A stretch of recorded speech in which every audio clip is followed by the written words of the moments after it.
There were a lot of movies released in 2023. So here I am in front of you with the top 10 list of the movies that you should most definitely watch from 2023. Let's go. We have Beau is Afraid. Ari Aster's Odyssey is a masterpiece to look at. But be careful, this is not the kind of movie for the faint-hearted. Either you love this movie or hate this movie. There is no in between. I'll give an example. If you like the thematic elements from Robert Eggers' The Lighthouse, if you like the body horror and the gory imagery from Midsommar, and if you like the production design from The Wizard of Oz, this movie is perfect for you. If any of these three things do not interest you, please do not watch this movie. You will not get it. But for these kind of fans, this movie is for you. This movie is for the Ari Aster fans. Joaquin Phoenix's performance is fantastic. The story goes in way too many weird directions, which is something which I love. Honestly, just an odyssey of the highest order. Highly suggest that you check this movie out. A 4 out of 5 scenario. This movie is way too weird. The plot is simple. A normal college professor gets into the dreams of millions of people and becomes an overnight celebrity. What are the repercussions? What actions does the Nick Cage character take? It is simply a beautiful movie to look at. Both from its plot and its music, this movie has such precision, such clarity that you can't help but appreciate the craft that went into this film. Nick Cage, as usual, gives out probably his career best performance and concludes his meta-trilogy consisting of Pig, Maddie and now this. Honestly, a movie that is way too weird for anyone. I will suggest that you check the trailer out, and if you feel like watching this movie, go watch it. Otherwise, it's most definitely not for you. A 4 out of 5, a dark comedy which I thoroughly enjoyed. We have Mission Impossible Dead Reckoning Part 1. Now, is this movie better than Mission Impossible Fallout? No, absolutely not. For the very simple reason that Fallout is probably the best action movie of the decade or even the century. But still, I do feel like it is a very good follow-up to Fallout. Ethan Hunt goes through plenty of character moments. The story goes in a very different direction. The action is fantastic because it is practical. And honestly, even for the action alone, this movie is a 4 out of 5.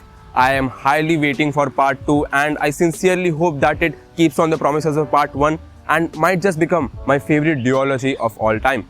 Highly suggest that you check this movie out and enjoy the action spectacle in front of you. Number 7, we have SpiderMan Across the Spider-Verse. Honestly, this movie is just every frame a painting to look at. The score, the production design, the animation and the voice acting all come together to create a project that just feels fantastic to look at. Sure, the movie does feel like a first half to the story and I do hope that Beyond the Spider-Verse is as good as this movie, but honestly there's nothing to fault here. Miles' character development, Gwen's character development, every single character goes through an emotional journey that feels personal, that feels real and that feels special in its own way. The animation, as I said earlier, is simply fantastic and just for that alone, you should give this movie a watch. A 4 out of 5 and a movie that you should most definitely watch if you are an animation enthusiast or if you have any love for cinema. Highly suggest that you check it out. At number 6, we have Sirf Ek Banda Kafi Hai. The movie is simple. Man versus God-man. But the way it is presented with such authenticity, with such horrifying detail is what makes this movie worth a watch. Honestly, a book can be written just because of Manoj Bajpayee's stellar acting. The writing is fantastic. The direction is so thematically rich that you can't help but appreciate every single frame of this movie. If there was one fault, is that I would say the score is below average, like they use very cliched villain songs for the other lawyers. The comedic elements don't really land well, but the story, the Manoj Bajpayee acting and the direction are what make this movie worth a watch. A 4.5 out of 5. At number 5, it is Past Lives. This love story or a coming-of-age story is a weird one for me. On one hand, I can really appreciate the beauty of it all, but on the other hand, the story doesn't work for me in a way that the number 1 movie will. Stay tuned for that. But this Celine Song directorial debut is a fantastic watch. It talks about the choices we make, how love can change a person, how a different country changes the perspective of you. Honestly, just a movie that seems personal to Celine Song, which feels personal to the actors, with beautiful score, fantastic story and an ending that might just be my favorite of the entire year. A 4.5 out of 5, a must watch for any film major enthusiast. At number 4, we have The Holdover. You know, when film critics use the phrase, they don't make movies like they used to, this is that kind of movie. It is simply a sweet, charming, funny, emotional, happy kind of movie. This is the kind of movie where you would wish that you had a hot cup of cocoa under a warm cup blanket with a book in your hand and this movie to watch. Paul Giamatti gives out a career best performance. The score is understated yet used in such a fantastic way that accentuates the scenes that it is placed in. The direction is crisp, it is clear, the cinematography is fantastic because it just makes me realize how New York would look like at Christmas or at autumn. The set design is fantastic, the emotional performances are gut-wrenching and just a story that is all too powerful and all too real. A 4.5 out of 5 movie that you must watch if you are in that kind of happy mood. Number 3, we have Killers of the Flower Moon. What can I say that hasn't been said already? This movie has Martin Scorsese, Leonardo DiCaprio, Robert De Niro, Lily Gladstone, Brendan Fraser, Jesse Plemons and just so much talent involved that it would be a huge mistake if this movie failed in any way whatsoever. Fortunately, it does not. This movie is great. The direction is stellar, the story is personal, it is real and needs to be told to the general public. The acting as usual is stellar. The score is such a haunting piece that I can't help but imagine what those people must have gone through at their times. The only fault that I would say is that the movie doesn't focus that too much on the Native Americans but rather shows from the perspective of the white guy, which deepens the story in not a great way. But still, a movie that I would highly recommend for any fan enthusiast who would like to understand the history of Native Americans in America. A 4.5 out of 5 movie that is a must watch for any Martin Scorsese fan. Number 2, we have Oppenheimer. And look, I'll be honest, this movie works mainly because of 5 reasons. First, the screenplay and direction by Christopher Nolan, which feels like a culmination from Following to Tenet. Second, the score designed by Richard King.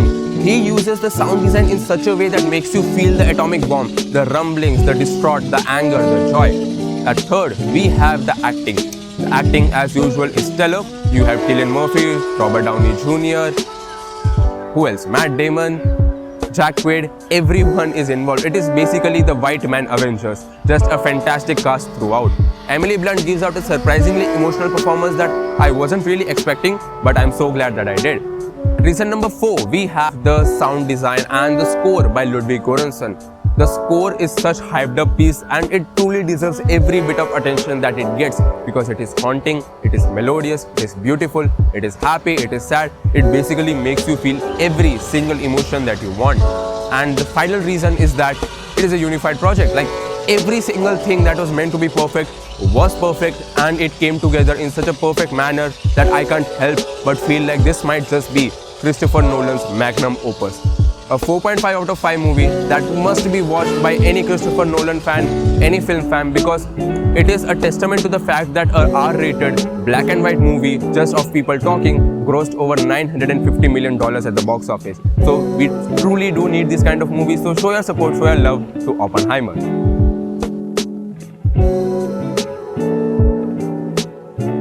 At number 1, we have Three of Us. Now, this movie was technically a 2022 release because it was released on the International Film Festival of India, but its theatrical release and Netflix release came in 2023. So I'm considering it to be a 2023 movie. With that being said, this movie is basically a better version of Past Lives for the very simple reason that it has better acting, better cinematography, better direction, and just a story that feels way too personal. On the cinematography front, the movie is set in major part in Konkan and you do feel the culture, you do feel the spices, you do feel the sunlight. It is captured in such a beautiful manner that I can't help but appreciate every single frame of this movie. The performances by Shefali Shah, Swananand Kirkire and Jaideep Ahlawat just makes you gut-wrenched to your deepest core.